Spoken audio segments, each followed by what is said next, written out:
Buenos días, hermanos. Saludos, ¿cómo están?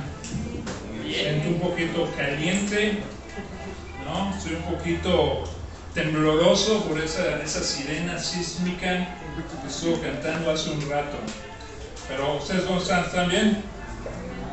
¿Sí? Necesitan un bolillito para el susto. Okay. Ay, hermano, muchas gracias.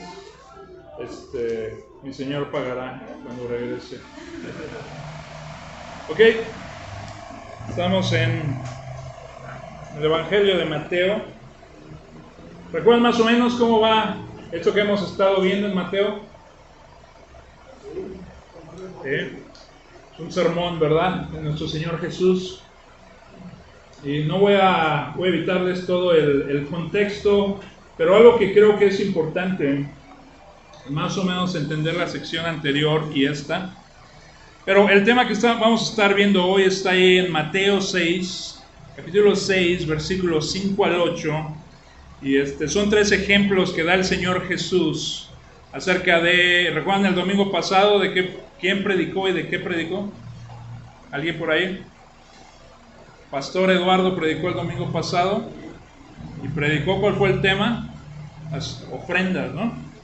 El dar, ofrendas o dar. Ese es uno de los ejemplos que usa el Señor Jesús. Uno de 3. El que vamos a ver el día de hoy tiene que ver con la oración. Y el que se verá, no de este domingo, sino hasta el otro, será el del ayuno. ¿Ok? Entonces el día de hoy vamos a estar en Mateo 6, 5 al 8. Y quiero que tú pienses en esto.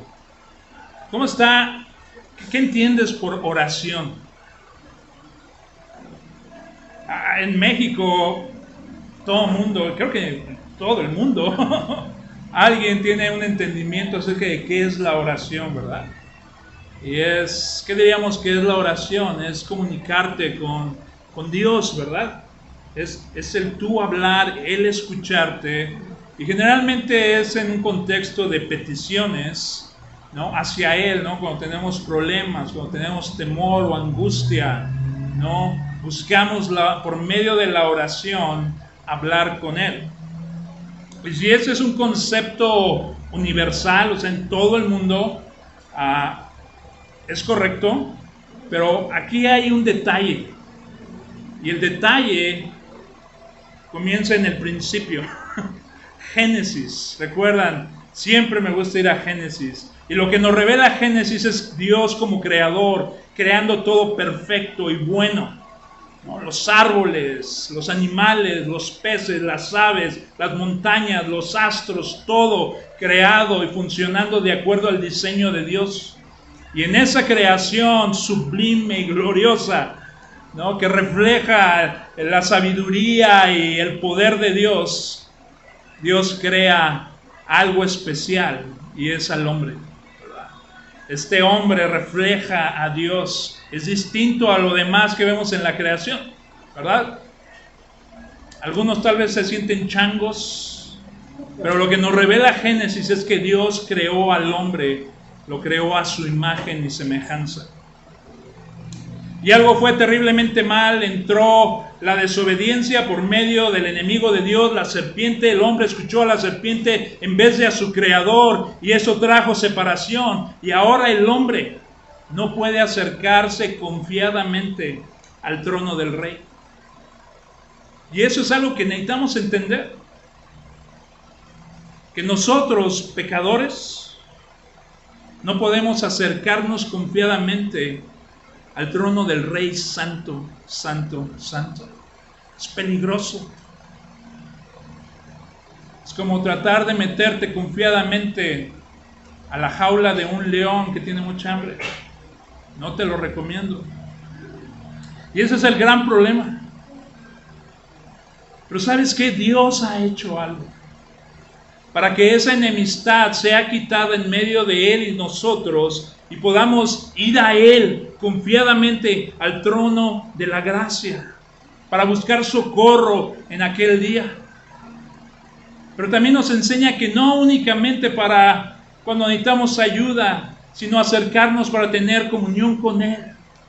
para mientras estamos viéndolo a Él, por medio de lo que las Escrituras nos muestran, mientras estamos en esa meditación de este Dios que nos amó de tal forma que dio a su Hijo, empezamos a ser transformados a su imagen. Vamos siendo transformados de gloria en gloria. Y todo esto ocurre en ese contexto de la comunicación con Él, gracias a lo que su Hijo hizo. Y no quiero dar por sentado que todo el mundo entiende, ¿no? Porque ahora estamos en redes sociales, pero lo que Dios ha hecho es que Dios mandó a su Hijo en forma de hombre. Y estando en forma de hombre se hizo obediente en todo, a diferencia del resto de la humanidad, que no obedeció, que rechazó su ley, que cuando Dios dijo, ven aquí, dijo, no. Él mandó a su Hijo obediente. Pablo en la carta a los Filipenses dice que se hizo obediente hasta la muerte. No cualquier muerte, sino una muerte horrible en la cruz. Y que más allá del castigo físico, algo en lo espiritual estaba sucediendo. El Padre Santo rechazando al Hijo obediente, tomando tu lugar, mi lugar en la cruz. Y ahí Dios se plació en molerlo. Y cayó su ira santa. La ira que te corresponde a ti, me corresponde a mí y a toda la humanidad, cayó sobre su Hijo Jesús en aquella cruz. Y por eso dice el Nuevo Testamento que el que está en Cristo, nueva criatura es. Ya no hay condenación. Antes éramos hijos de ira, ahora somos hijos que somos bienvenidos a la mesa del Rey, al cuarto, del trono. ¿Entiendes eso? Y eso es lo que sucede. Tal vez puedes tener un concepto de la oración, pero no entiendes la magnitud de lo que tuvo que pasar para que Dios abriera ese lugar para que tú entraras sin temor, confiado, y Él escuchándote. La muerte de su Hijo Jesús por ti, limpiándote de todo pecado, y Dios ahora aceptándote. Y eso es lo que pasa en la oración. Entonces, en el capítulo 5:20 vemos al Señor Jesús viniendo y dice algo así como, oigan, si su justicia, su forma de vivir no supera a lo de los fariseos, no entrarán al reino de los cielos. Y después de decir eso da unos ejemplos que tiene que ver con no matar, o cometer adulterio, o el que repudia a su mujer, o el juramento, la venganza, los enemigos, y le da la verdadera interpretación, podríamos decirlo así, de eso que los fariseos ya estaban interpretando, pero de una forma muy corta, la vara muy baja. Y Jesús viene y dice, no estoy impresionado con esa justicia de los fariseos. Su justicia es ser mayor. Después de esa sección, Él, en el capítulo 6, versículo 1, sigue con esta misma idea de esa justicia más excelente, esa justicia mayor. Y ahora continúa en la siguiente sección y dice, cuídense de no practicar su justicia delante de los hombres, para ser vistos por ellos. De otra manera no tendrán recompensa de su Padre que está en los cielos. Y al decir eso, comienza con 3 ejemplos que tienen que ver con la vida religiosa, podemos decirle, la vida religiosa pública, que tiene que ver con la oración, el ayuno y el dar las ofrendas. Y estamos en esa sección ahora. Entonces, el Señor Jesús, y quiero que entendamos esto, el Señor Jesús no solo está interesado en que hagamos esas cosas buenas, el ayuno, la oración, el dar. También está interesado en la motivación detrás de ese hacer, de esa justicia que se vive. Entonces, como vimos la semana pasada, vimos cómo los fariseos tocaban trompetas al dar ofrendas con el único objetivo de ser vistos por los hombres, ser admirados, ser aplaudidos, ¿no? Eran como las estrellas de rock de ese tiempo, ¿no? Eran admirados, ¿no? Memorizaban escritura vasta, ayunaban 2 veces al día, cuando la ley nada más pedía una vez ayunar al año, ¿no? Y estos hombres iban más allá. Pero lo que dice el Señor Jesús, conociendo el corazón de todo hombre, es que la motivación de estos, a los cuales los identifica como hipócritas, que creemos que por el contexto está refiriendo a esos mismos hombres, escribas y fariseos, que la motivación de ellos es incorrecta. Es la gloria de ellos, que los vean. Entonces esto nos muestra que no solo debemos creer lo correcto, sino que la motivación correcta debe estar en nuestra vida y en nuestra doctrina. Entonces, esta mañana vamos a ver ese segundo ejemplo de la oración y la correcta motivación detrás de ella. Entonces, en cada uno de estos ejemplos vemos que el Señor Jesús asume que sus discípulos en todo el mundo, en todas las épocas, practicarán estas 3 cosas. ¿Cuáles son? Dar, orar, ayunar. Él da por sentado eso y lo vemos en esa frase: cuando ustedes oren, cuando ustedes den, cuando ustedes ayunen. Se da por sentado que así será. Pero la forma en que se practica será distinta a la forma que los fariseos lo hacen. Ellos son como actores. El pastor Eduardo hablaba de esta palabra, ¿no? de hipócrita que se usaba en el griego para referirse a esos actores del teatro griego, ¿no? Alguien que se ponía una máscara y hacía un papel de un personaje que no tenía nada que ver con su realidad, ¿no? Y el Señor Jesús los identifica así a estos como hipócritas. Cuando ustedes oren, no sean como los hipócritas. Versículo 5, si quieres ver seguir con la vista. Cuando ustedes oren, no sean como los hipócritas, porque a ellos les gusta ponerse en pie y orar en las sinagogas y en las esquinas de las calles, para ser visto por los hombres. En verdad les digo que ya han recibido su recompensa.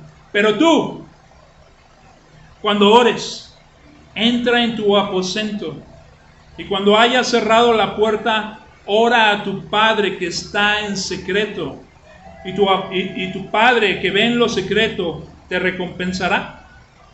Y al orar, no usen ustedes repeticiones sin sentido, como los gentiles, porque ellos se imaginan que serán oídos por su palabrería. Por tanto, no se hagan semejantes a ellos, porque su Padre sabe lo que ustedes necesitan antes de que ustedes lo pidan. Esa es la sección que estaremos viendo. Entonces el punto 1 es no orar como los hipócritas.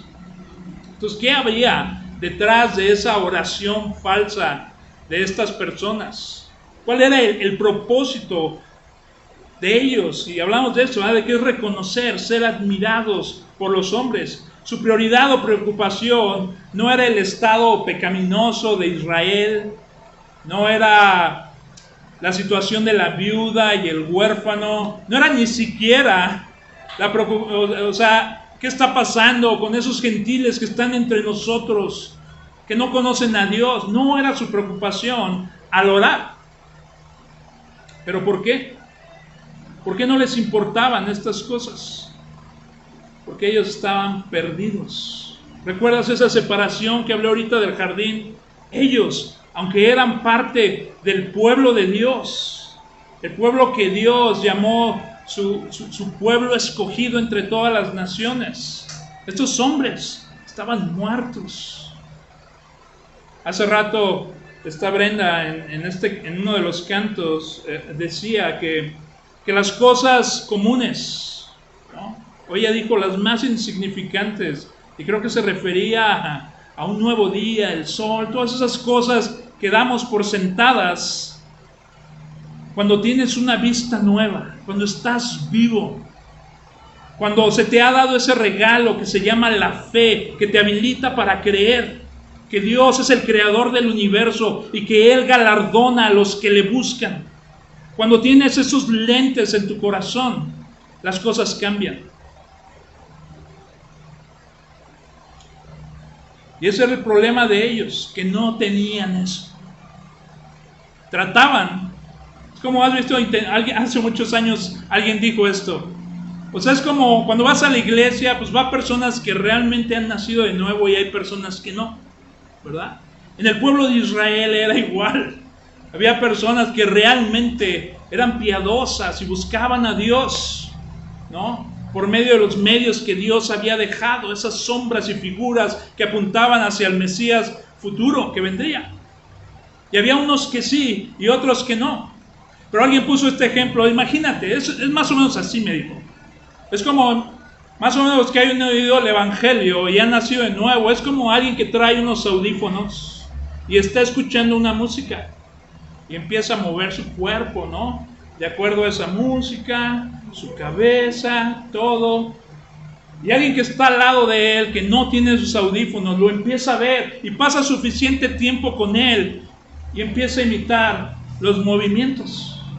Pero él no está escuchando la música del Evangelio. ¿Me entiendes? Y eso es lo que está pasando con estos hombres. Tenían la ley, hacían los sacrificios. O sea, no eran paganos. La ley de Dios dada por medio de ángeles a Moisés, y quien Moisés pasó al pueblo, fue dada la ley de Dios. Sin embargo, no tenían oídos para escuchar a lo que la ley apuntaba, el Mesías. Estaban perdidos, estaban muertos. Por eso no les importaba nada más cuando ellos actuaban. Y por eso se les llama hipócritas.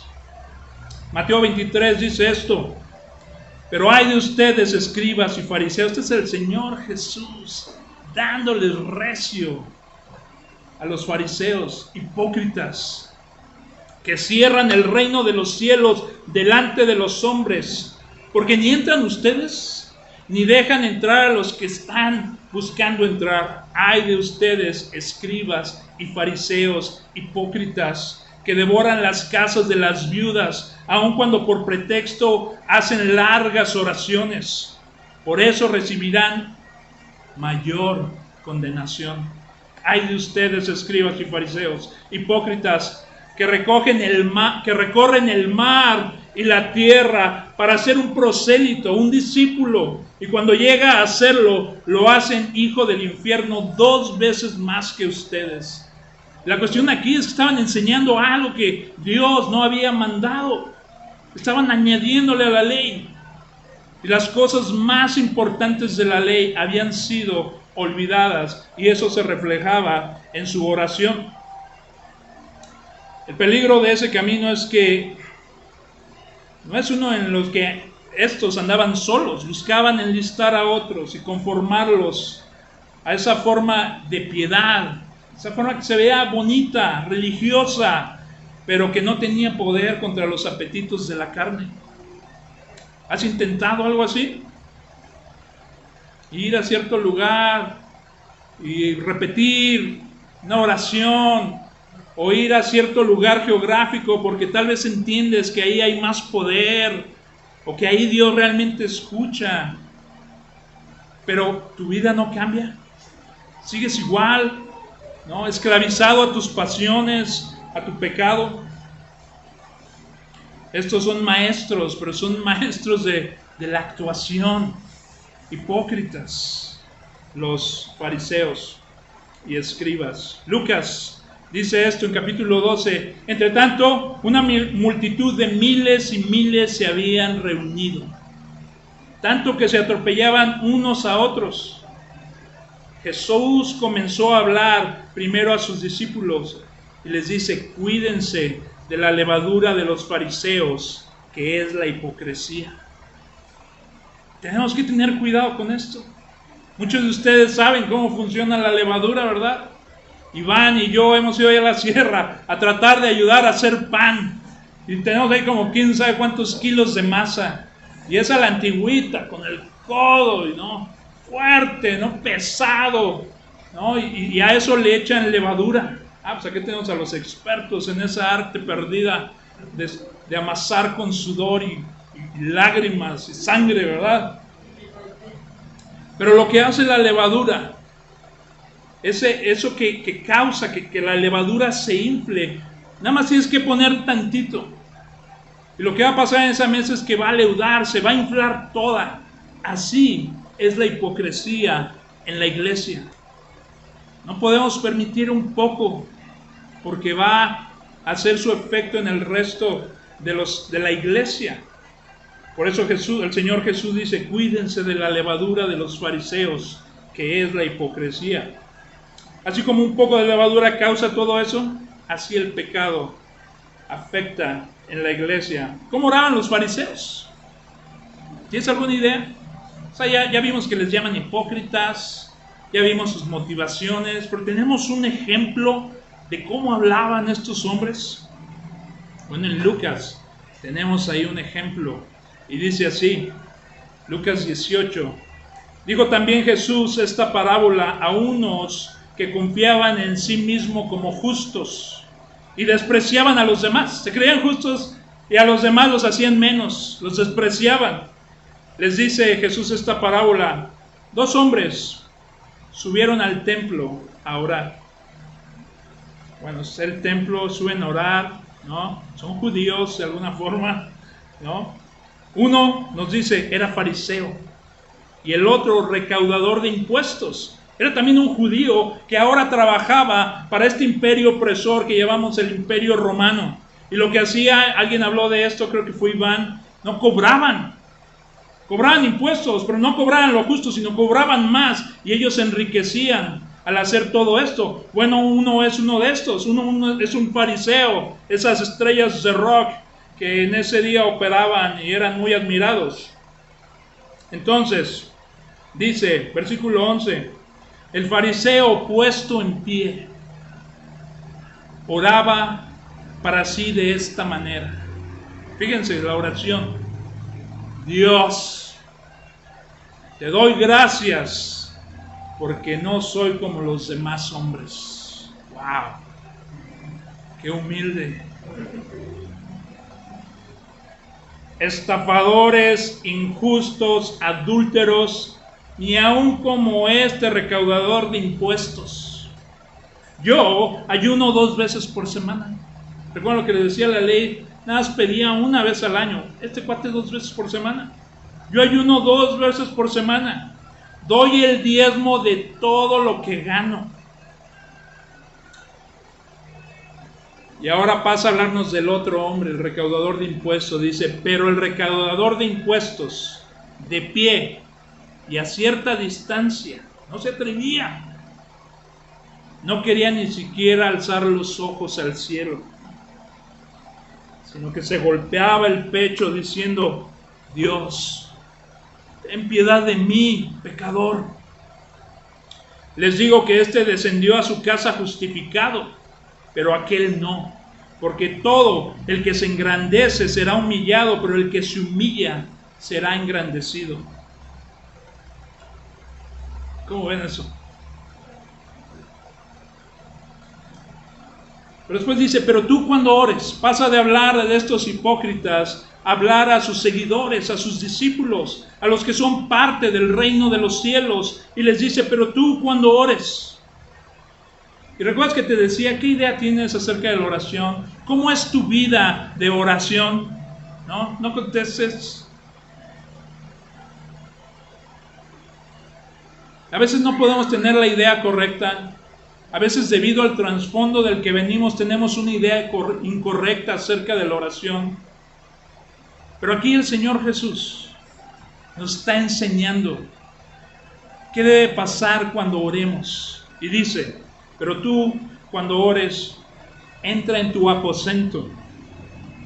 Y cuando hayas cerrado la puerta, ora a tu Padre que está en secreto. Y tu Padre que ve en lo secreto te recompensará.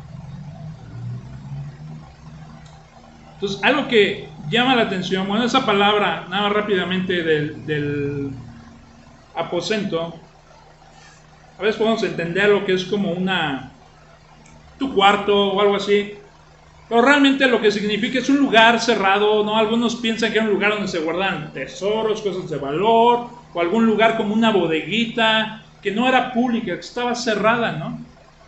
Pero, ¿qué está diciendo el Señor Jesús? O sea, que no debemos orar públicamente. ¿Crees que está diciendo eso?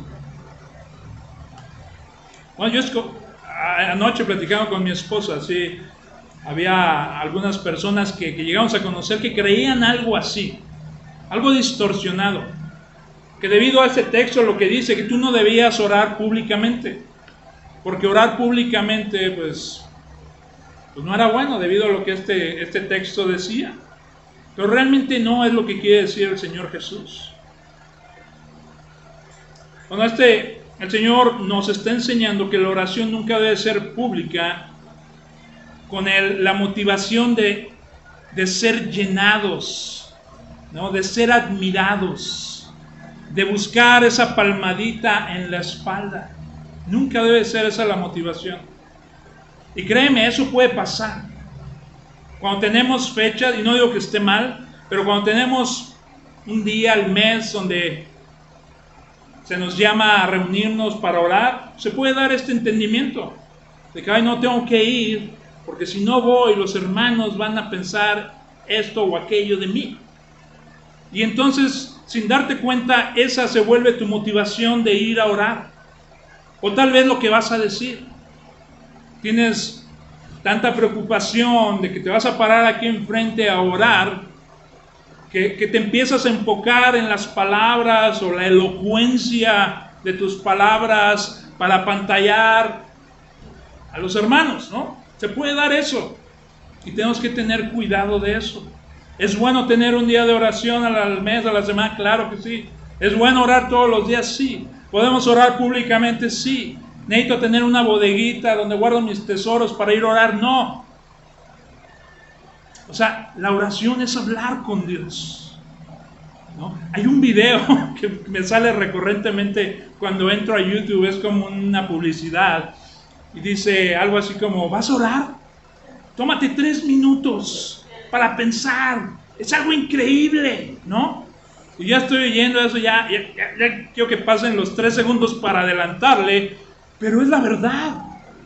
Te pones a pensar que la otra vez vi una gráfica, un video acerca del universo. Y empiezan poniendo al planeta Tierra y la Luna y los demás planetas, y empiezas a ver las dimensiones del universo. Después empiezas a ver la galaxia, la Vía Láctea, y luego empiezas a ver todas estas galaxias, y luego todo esto, cosas de galaxias, es una pequeña parte en el universo. Y eso nos habla de que hay un Dios que es más grande que ese universo. Y que ese Dios te escucha. Que tiene la habilidad de escuchar a todos sus hijos. Que tiene la habilidad de responder.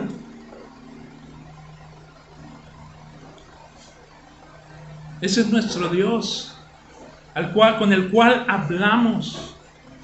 Gracias a la obra redentora de Jesucristo. Ese es nuestro Dios. Entonces, ¿qué nos está enseñando en la oración al Señor? Que nunca debe ser pública, sino buscar, no apantallar y por lo tanto sentirnos mejor. Esa no debe ser la motivación de sus seguidores, sino más bien buscar comunión con Él, buscar su gloria, buscar su guianza, ¿no? Cuando vienen tiempos difíciles, como padres, o sea, veo a tus hijos chiquitos, ¿no? Pero agárrate, ¿no? Porque esos niños, por muy bonitos que los veas, tienen el mismo problema que el resto de la humanidad, el pecado. Y a menos que Dios no los redima, no los transforme, ese pecado se va a manifestar de diferentes formas. Y si tú representas el gobierno de Dios en tu casa, contra ti se van a rebelar. Ellos van a querer buscar lo que ellos piensan que es mejor para ellos, ¿no? Cuando viene esa época de las hormonas, cálmate. Será mejor que desde ahora ores. Un amigo me dijo hace poco, no estoy muy emocionado de esa fecha, sus hijos están chiquitos, ¿no? Digo, no, pues agárrese, papá. Hay que orar, ¿verdad? Pero la verdad es que a través de todas estas dificultades allá afuera, en nuestro hogar, Dios usa eso para traernos a Él, para que le pidamos, y de repente esos textos empiezan a tener color y sentido, y empiezas a volverte más dependiente de Él. Ora en todo tiempo. Entonces, otro elemento que vemos ahí es que existe una recompensa.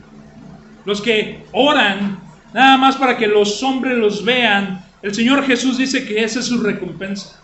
Ahí, ya. Tal vez cuando estás chavo, adolescente, buscas ser afirmado, buscas ser aceptado. Te ves en el espejo, te peinas, te arreglas los zapatitos, todo. ¿Por qué? Porque buscas ser reafirmado por el grupo de tus amigos, por ser estimado, ¿verdad? Pero ¿sabes qué va a pasar después? Que te vas a dar cuenta que no es por ahí la cosa. Que hay cosas más importantes del corazón y tu relación con Dios que el tipo de shampoo o gel o ropa o lo que sea. ¿Entiendes? Entonces, buscamos su gloria, su guianza. Y habla de una recompensa. Jesús dice, cuando hayas cerrado la puerta, ora a tu Padre que está en secreto, y tu Padre que ve en lo secreto te recompensará. Y esto me hacía pensar, ¿por qué buscamos la aceptación de las personas? Pues que a veces son más reales que Dios. Están ahí, no te admiran, hablan mal de ti, entonces son más reales. Bueno, a nuestra percepción. Pero realmente cuando lo que habla el escritor de los Hebreos es que es por medio de la fe que nuestra cosmovisión, nuestra forma de pensar es transformada. Y de repente ahora entiendes que hay un creador.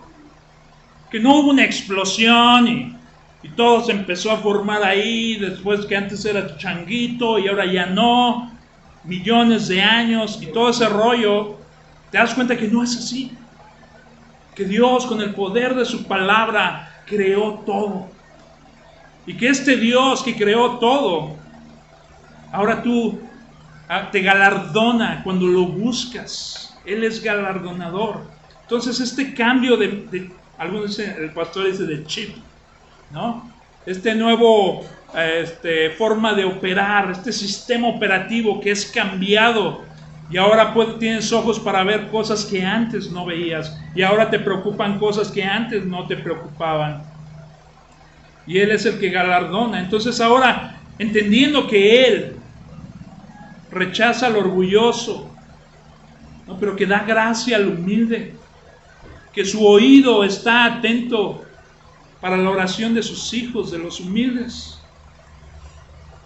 Al cambiar esa percepción, esto cambia tu forma de operar en este mundo.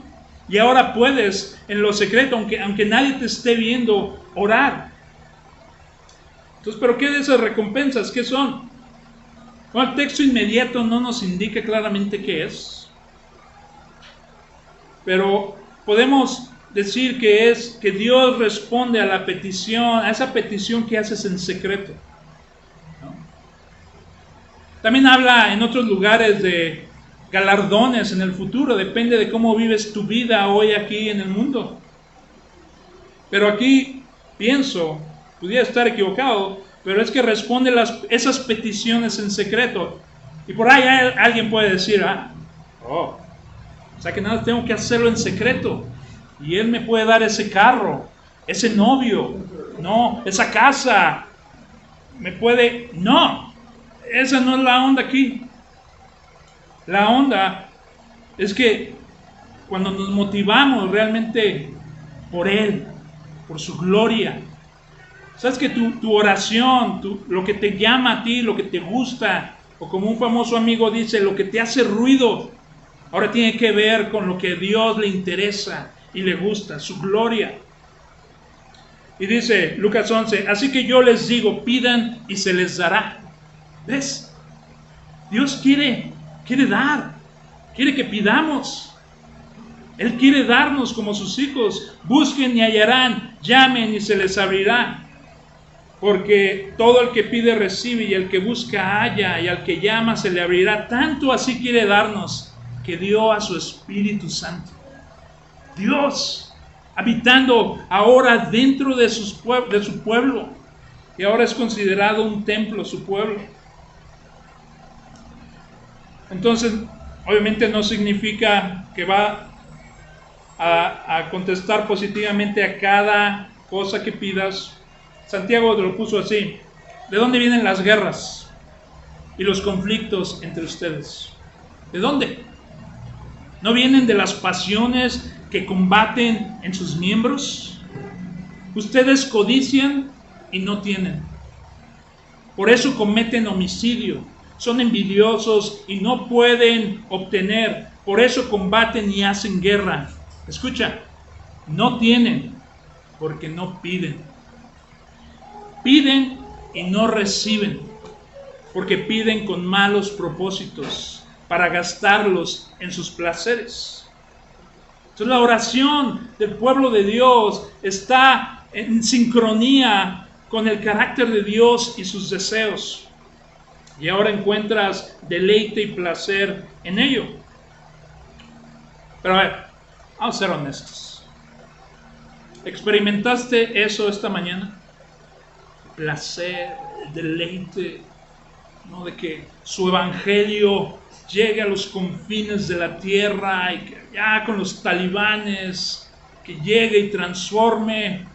¿Fue eso? A veces no, ¿verdad? Y eso es peligroso.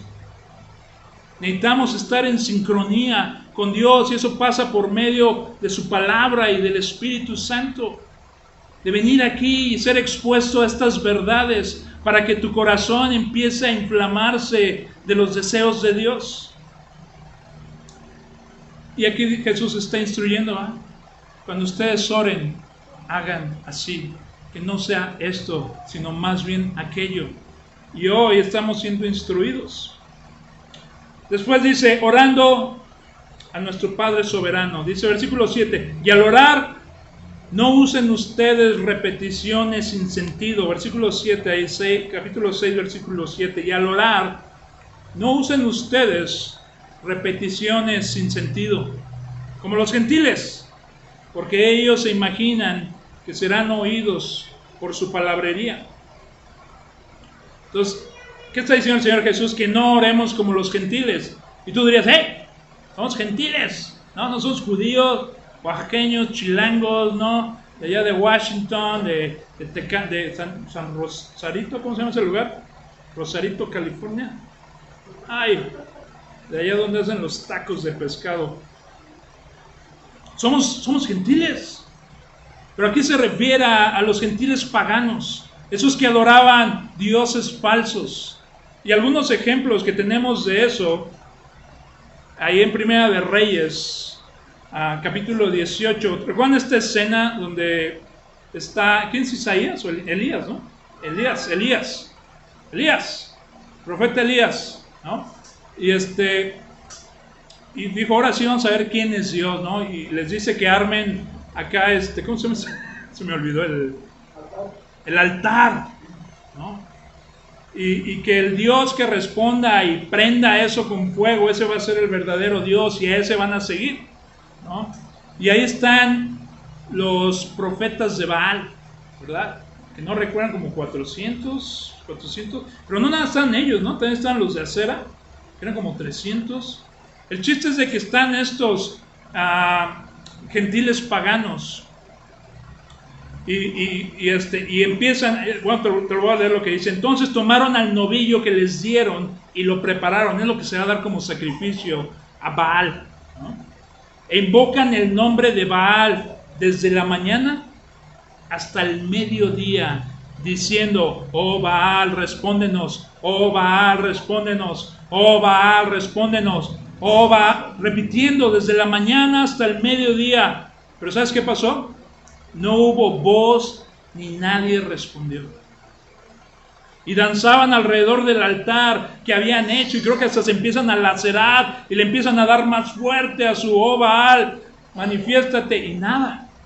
Eso es lo que hacían los gentiles paganos, ¿no? Otro ejemplo que tenemos es ahí en el libro de Hechos, ¿no? Cuando Pablo está en este pueblo donde tienen una deidad pagana, ¿no? Que era, ¿cómo se llama? ¿Alguien sabe? Aquí lo tengo. Acera, pero tenía tu nombre ahí, ¿no? Dice, pero cuando se dieron cuenta de que era judío, o sea, llega este personaje y trata de calmar a esta tribu. Todo el pueblo se había levantado contra ellos y trata de calmarlos. Cuando se dan cuenta que es judío también, un clamor se levantó de todos ellos, gritando como por 2 horas: grande es Diana de los Efesios. Imagínate, 2 horas repitiendo. Yo cuando hace mucho que leí eso, había entendido que realmente lo que quería nada más era como silenciar, ¿sabes qué? No queremos oírte, y que empezaran a repetir eso, pero realmente era una creencia, ¿no? Que si tú pronunciabas las palabras correctas, el nombre de la deidad, y las repetías una y otra vez, tú podías obtener o hacer que la deidad cumpliera lo que tú querías, ¿no? Y esto lo vemos aquí reflejado. Y es de ahí que tal vez por eso está diciendo el Señor Jesús: cuando ustedes oren, no oren como los paganos, ¿no? Que quieren impresionar con su tanta palabrería, y no hagan así. Entonces Dios no es un genio quien debe cumplir tus deseos, tus oraciones. O sea, nada puede influenciar a Dios de esa forma. Si Dios es soberano, entonces ¿por qué oramos? Es la otra pregunta, porque más adelante va a decir que, o sea, Él ya sabe lo que tú necesitas.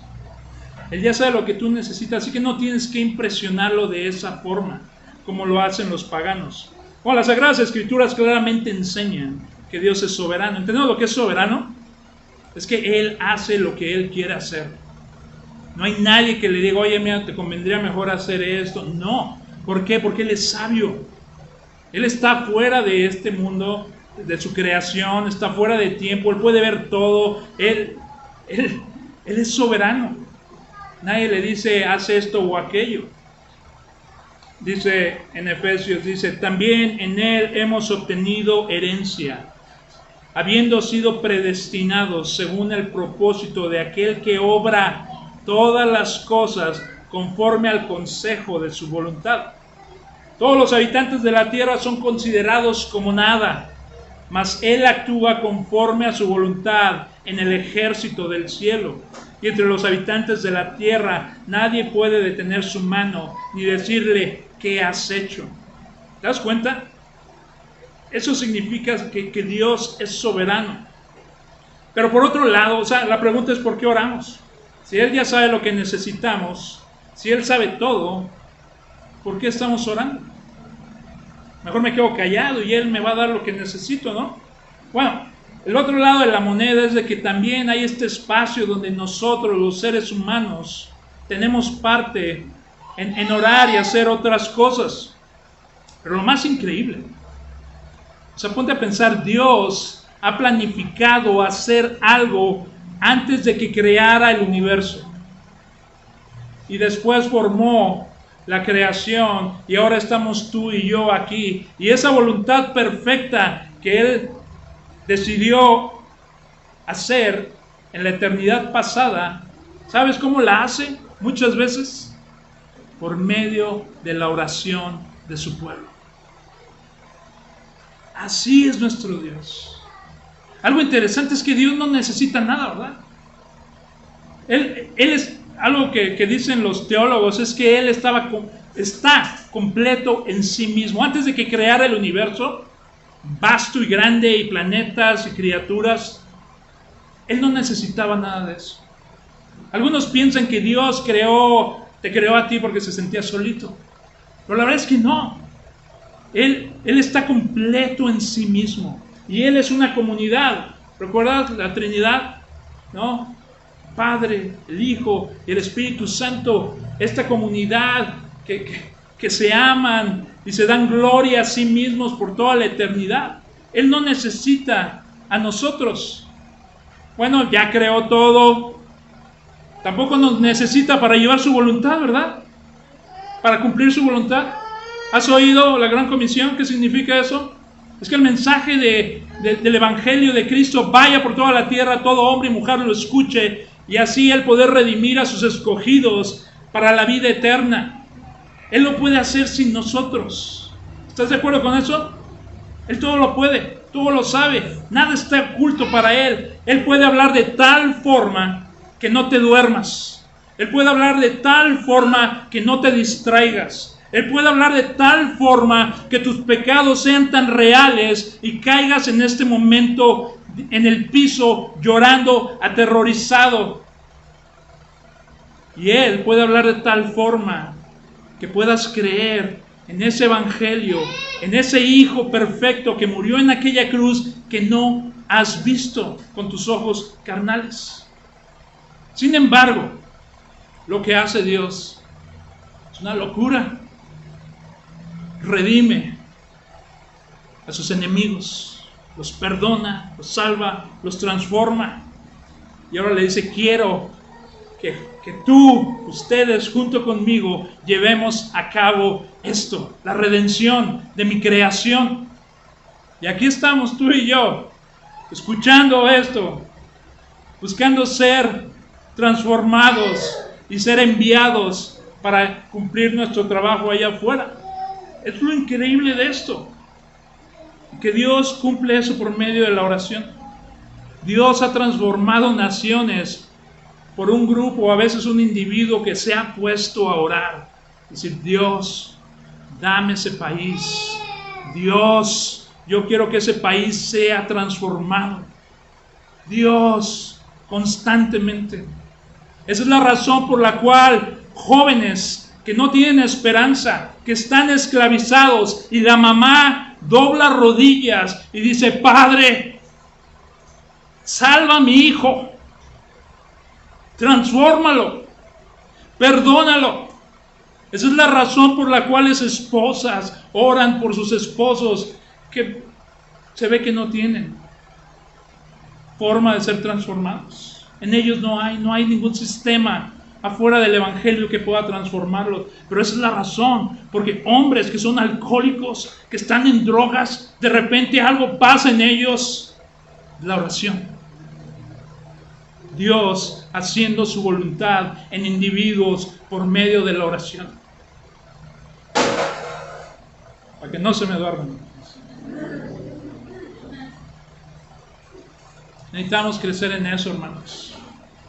Claramente es algo difícil. Jesús dijo, el espíritu está dispuesto, pero la carne es débil. ¿Oh, acaso no han podido orar más tiempo conmigo? Pero es algo en lo que Él también podemos reconocer, Padre, yo veo estos beneficios, yo veo que tu voluntad la llevas a cabo por medio de la oración de tu iglesia. Yo quiero participar en eso. Dame el deseo, dame las ganas, entréname. De forma que no me duerma los 15 minutos. Pero a veces así se empieza. He oído de predicadores que así empezaron y lo que hacían, ponían una alarma de 15 minutos. Y así va subiendo un poquito, hasta que el espíritu se fortaleció. Y Dios empezó a moverse a través de ellos. Entonces, por tanto, confiesen sus pecados unos a otros y oren unos por otros para que sean sanados. La oración eficaz del justo puede lograr mucho. Este es Santiago. Hermanos, el deseo de mi corazón y mi oración a Dios por ellos, hablando de los israelitas, es para su salvación. Ahí Pablo, orando, intercediendo por los otros judíos. Ese era su pesar, y él quería que ellos fueran salvos. Y Pablo, si recuerdas, él es, acerca de la soberanía, de que Dios es soberano y que Él salva a quien Él quiere y endurece a quien Él quiere endurecer. Esa teología, aunque la vemos en el Antiguo Testamento, es enfatizada por el apóstol Pablo.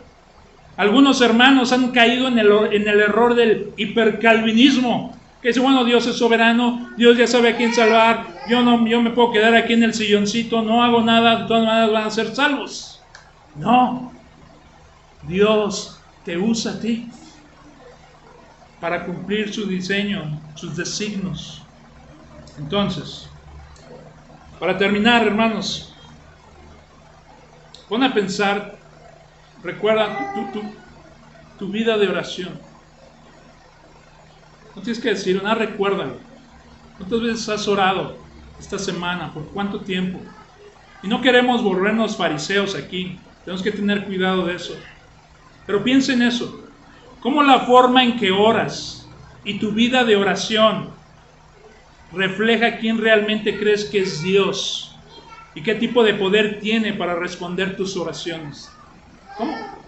¿Cómo tu forma de orar y la fuerza o el tiempo con lo que oras, cómo eso refleja acerca de tu creencia acerca de Dios y su habilidad para responder tu oración? ¿Oras sabiendo que Dios es soberano y que cumple su voluntad en el mundo y las vidas de las personas a través de la oración tuya? Imagínate. Hay herejías, ¿no?, que se fueron muy para allá y dicen que Dios no puede actuar a menos que tú declares, que tú digas. Eso no es bíblico. Necesitamos que nuestro corazón sea conformado a los deseos, a la voluntad de Dios, para que podamos levantar manos santas y voces para interceder por nuestros gobiernos, por nuestra familia, por la iglesia en todo el mundo. ¿Pero estás consciente de eso? Si llegaste o a veces oras como los gentiles paganos, que tienes que repetir, o piensas que si usas esto, o si usas al final en el nombre de Jesús, entonces ya se hizo. Si crees que la oración es algo así como, no sé, algo mágico o algo, no. Si creías eso, olvida eso. Recuerda lo que nos enseñó hoy el Señor Jesús. Tu Padre ya sabe lo que necesitas y no tienes necesidad de impresionarlo, porque Jesús ya lo impresionó. Jesús ya hizo la obra final que abrió el camino al trono de nuestro Padre. Él nos espera cada día para buscar su voluntad, buscar socorro en el día de angustia. La otra vez estábamos aquí para cerrar, y esto sí va en serio. Seguramente estás familiarizado con la historia del hijo pródigo, ¿eh? ¿Sí? El hijo pródigo, ¿lo conoces? Dos hijos, uno que estaba ahí siempre chambeando, el otro como que no le gustaba chambear, ¿no? Finalmente el hijo que no le gusta chambear ya está harto de su papá, ya me tienes hasta el gorro, nada más que haga esto, que haga aquello. Estaría mejor que se muriera, ya tener mi herencia, irme, independizarme, ¿no? Vivir la vida loca, ¿no? Y no se esperó a que muriera, sino va y le dice a su papá, papá, dame lo que me toca, mi herencia. O sea, como padre que es como si dijeran, oye, para mí mejor es que estés muerto a que estés vivo. Dame lo que me toque y ya me voy. Este hijo se va, vive la vida loca, se gasta todo, acaba sin nada, tiene hambre un día, al parecer es judío, ve a los cuches comiendo y ya se le antojó la comida del cuche. Es un judío, es algo impuro eso, pero tan mal estaba la situación que ya desea lo que el cuche quiere. Y dice, si el padre de esa historia representa a Dios, dice que el padre salía cada día a asomarse, a ver a la distancia, a ver si venía su hijo. Todos los días. Finalmente, el texto dice que volvió en sí. Es como si hubiera estado embrujado, bajo el poder, el dominio de algo que no lo dejaba ver. Y de repente vuelve en sí. Y dice, en la casa de mi padre tenía todo. Y empieza a preparar un discurso y dice, voy a ir, le voy a decir esto, no me tomes como hijo, nada más dame chamba, jefe, tus trabajadores comen mejor. Y va listo, va de regreso y el padre se asoma. Y la imagen que vemos es este anciano que levanta su túnica y muestra sus piernas, algo que no se haría. No es honorífico que un anciano hiciera eso en esa cultura. Sin embargo, el padre, lleno de amor, levanta su túnica y sale corriendo. Y el hijo está preparado para dar su discurso, para apantallar al padre y que lo tome nuevamente. Lo besa, lo calla y lo viste de honor y gloria nuevamente. Ese es nuestro Padre. Ese es el Padre que, como decía esta chava de YouTube, tómate 3 minutos y piensa en eso. En serio, no lo hacemos. Nos acercamos a la oración como si fuera algo aburrido, tedioso. Cuando oramos no nos da pena orar en la calle a lo mejor, ¿no? Oramos ya, la tripa ya suena y el Padre, no, Jesús, amén, vamos a darle duro. No, es más, que podemos crecer en eso, en tener comunión con Él, en deleitarnos en ese arte perdido de estar en la presencia de Dios. Cuando oren, no oren de esa forma. Recuerden que su Padre los ama, que sabe que necesitan, que el trono ha sido abierto para que tú vayas cada día. Vamos a orar. Padre, gracias por esa obra de tu Hijo Jesús. Cuídanos de que no se vuelva como cualquier cosa común. Renueva nuestra vista, nuestros oídos, nuestro corazón. Que afecte la forma que oramos e intercedemos. Que oremos con fe, sabiendo que tú nos escuchas. Que no perdamos fe cuando nuestros hijos, o nuestra pareja, o la situación en el trabajo, o en el mundo, mi estado emocional, no, sino que confiemos en ti. Que experimentemos esa paz que sobrepasa toda situación adversa, toda idea. Haz esto en nosotros, que así como nos deleitamos con los alimentos o con algún entretenimiento, que nos empecemos a deleitar y tener comunión contigo por medio de la oración. Anima, Padre, anímanos a todos. Tú sabes lo que cada uno de nosotros estamos pasando aquí, tú sabes lo que necesitamos. Necesitamos a ti, nuestro buen Padre. Consuélanos, fortalécenos, que reflejemos tu gloria y tu reino. En el nombre de Jesús oro. Amén. Gracias, hermanos.